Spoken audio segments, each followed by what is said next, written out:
అశ్వ సంవత్సరంలో కైలాస యాత్ర Sri Gayatri tours and travels 8977349696. S breaking news చూస్తున్నాం. మున్సిపల్ ఎన్నికల్లో సత్తా చాటారు కామ్రేడ్స్. ఇక కొత్తగూడెం కార్పొరేషన్ గెలుచుకుంది సిపిఐ పార్టీ. అయితే 60 స్థానాల్లో సిపిఐ 24 స్థానాలను గెలుచుకుంది. ఈ నేపథ్యంలో కాంగ్రెస్కు 22, బీఆర్ఎస్కు 8, బీజేపీకి 1, సిపిఎంకు 1 స్థానాన్ని కైవసం చేసుకోవడం జరిగింది. అయితే స్థానిక ఎమ్మెల్యే కూనంనేని సాంబశివరావు సత్తా చాటారని చెప్పుకోవాలి. కాంగ్రెస్ కంచుకోటలో పాగా వేశారు సిపిఐ పార్టీ. ఇక ఇదే అంశానికి సంబంధించి మరింత సమాచారం మా ప్రతినిధి సతీష్ అందిస్తారు. సతీష్, చెప్పండి, మొత్తం మీద కాంగ్రెస్ కంచుకోటలో సిపిఐ పాగా వేసినటువంటి పరిస్థితి. సో కూనంనేని సాంబశివరావు మాత్రం కైవసం చేసుకున్నటువంటి సిచ్యువేషన్ అయితే కనబడుతుంది. ఇప్పటి వరకు ఎన్ని స్థానాలను పూర్తి స్థాయిలో కైవసం చేసుకోవడం జరిగింది? కౌంటింగ్ పూర్తి స్థాయిలో కంప్లీట్ అయిందా? పూర్తి డీటెయిల్స్ ఏంటి? ఎస్, కూనంనేని సాంబశివరావు తన మార్కు రాజకీయాలను చూపించినట్లుగా తెలుస్తుంది. సతీష్, సో కాంగ్రెస్ కంచుకోటలో సిపిఐ పార్టీ స్థానాన్ని కైవసం చేసుకుంది. సో అక్కడ కౌంటింగ్ పూర్తయిందా? పూర్తి స్థాయి డీటెయిల్స్ ఏంటి?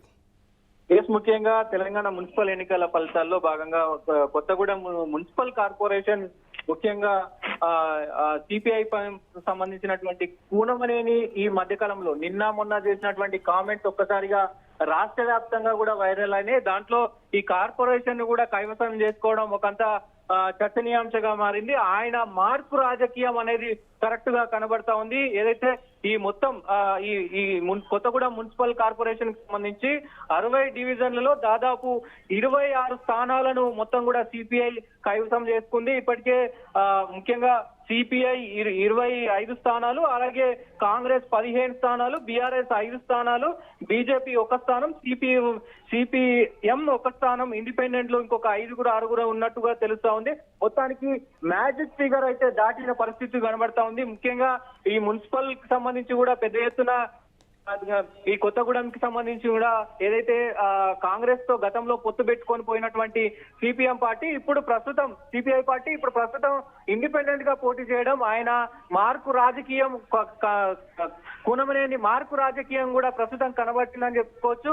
ఈ కార్పొరేషనే కాకుండా ఏదైతే ముఖ్యంగా ఇప్పుడు ప్రస్తుతం జరుగుతున్నటువంటి అశూరాపేట కావచ్చు, అలాగే ముఖ్యంగా ఇవన్నీ కావచ్చు, ఇక్కడ స్థానాలు కూడా కైవసం చేసుకున్న పరిస్థితులు కనబడతా ఉన్నాయి. ముఖ్యంగా ఈ కార్పొరేషన్ మీద పెద్ద ఎత్తున కాంగ్రెస్ పార్టీ కూడా పెద్ద ఫోకస్ చేసింది. ముఖ్యంగా ఎట్లయినా చేసి ఈ కార్పొరేషన్ ని కైవసం చేసుకోవాలనేది పెద్ద ఎంత పరిస్థితి ఉంది. ముఖ్యంగా ఇక్కడ కూనంనేని సాంబశివరావు ఏదైతే మార్పు రాజకీయం చేశారో అది ప్రస్తుతం చర్చనీయాంశంగా మారింది. ఎందుకంటే ఇప్పుడున్న పరిస్థితుల్లో దాదాపు 2 సంవత్సరాలుగా ఏదైతే కాంగ్రెస్ పార్టీ అధికారంలో ఉంది, దాంతో పాటు సర్పంచ్ ఎలక్షన్స్ లో కూడా పెద్ద ఎత్తున కాంగ్రెస్ పార్టీ గెలిచిన దాఖలాలు కనబడతా ఉన్నాయి.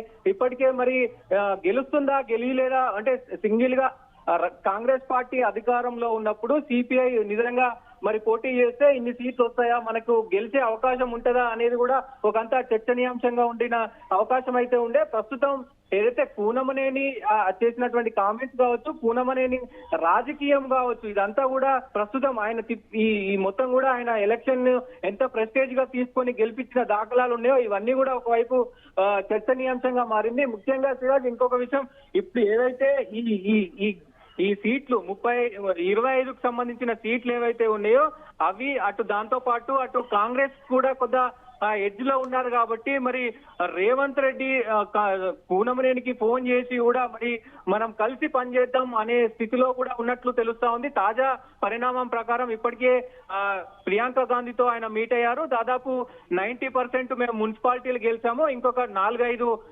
కార్పొరేషన్లు కూడా గెలిచాము, ఒక కొత్తగూడెం కూడా మరి సిపిఐ కైవసం చేసుకుంది, దాన్ని కూడా మేము కైవసం చేసుకుంటామంటూ కూడా ఆయన ధీమా ఇచ్చినట్టు తెలుస్తా ఉంది. సో మరి ఆయన ఫోన్ చేసి మాట్లాడితే నిజంగా సిపిఐకి సంబంధించినటువంటి మరి ఆయన కూనంనేని మరి దిగి వస్తారా ఏంటి అసలు ఆయన? సతీష్, మీరు అన్నట్లుగా కొంతవరకు, ఎందుకంటే గతంలో కలిసి పనిచేసినటువంటి వైరం కనబడింది. సో తాజాగా వచ్చినటువంటి ఫలితాల్లో కూడా సిపిఐ పార్టీ మాత్రం పూర్తి స్థాయిలో సో తన ప్రతిభను అంటే ఒక రకంగా చెప్పుకోవాలంటే సత్తాను చాటినటువంటి పరిస్థితి కనబడుతుంది. సో కొత్తగూడెం ఆ ప్రాంతంలో కనపడుతుంది కాబట్టి కాంగ్రెస్ పార్టీ మళ్ళీ ఆహ్వానిస్తే సిపిఐ పూర్తి స్థాయిలో సిద్ధంగా ఉండేటువంటి ఛాన్స్ ఉంటుందా లేదా?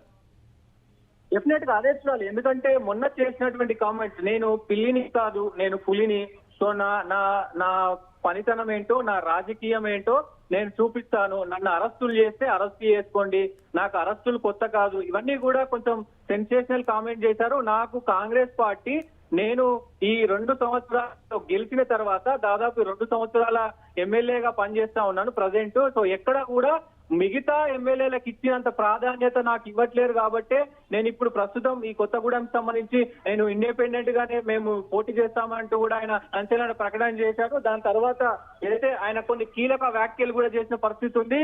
నాకు రేవంత్ రెడ్డికి ఉన్న సాన్నిహిత్యంతోనే నేను ఇన్ని రోజులు కలిసి పనిచేశాను అని కూడా ఆయన చెప్పారు. సో ఆ సాన్నిహిత్యం ఉంది కాబట్టి మరి మళ్ళీ ఫోన్ చేస్తే అంటే రేవంత్ రెడ్డి అయితే ఫోన్ చేసి మాట్లాడతారు, దాన్ని కూడా వాళ్ళే కాంగ్రెస్ పార్టీ కైవసం చేసుకోవడానికి చూస్తుంది అనేది కూడా ఒక గంట చర్చనీయాంశంగా మారింది. ఈ నేపథ్యంలో మరి రేవంత్ రెడ్డి ఫోన్ చేస్తే కాంప్రమైజ్ అవుతారా అవరా అనేది కూడా ఒక చర్చనీయాంశంగా మారింది. మరి అధికారంలో ఉన్నారు కాబట్టి ఒకవేళ మరి అధికారంతో కలిసి పనిచేస్తే మొత్తం కూడా డెవలప్మెంట్ కావచ్చు, అక్కడ లోకల్ గా ఉన్నటువంటి కార్పొరేషన్ కి నిధులు కావచ్చు వచ్చే అవకాశాలు ఉంటాయి కాబట్టి కలిసి పనిచేసే అవకాశాలు కూడా ఉంటాయని చెప్పుకోవచ్చు. Siraj. Right Satish, thank you. మొత్తం మీద కామ్రేడ్స్ కుమ్మేశారని చెప్పుకోవాలి. ఎందుకంటే మున్సిపల్ ఎన్నికల్లో మాత్రం కామ్రేడ్స్ సత్తా చాటారు. మరి ముఖ్యంగా కొత్తగూడెం కార్పొరేషన్ గెలుచుకుంది సిపిఐ పార్టీ. సో మొత్తం 60 డివిజన్లలో ఈ సిపిఐ 24 స్థానాలను కైవసం చేసుకోవడం జరిగింది.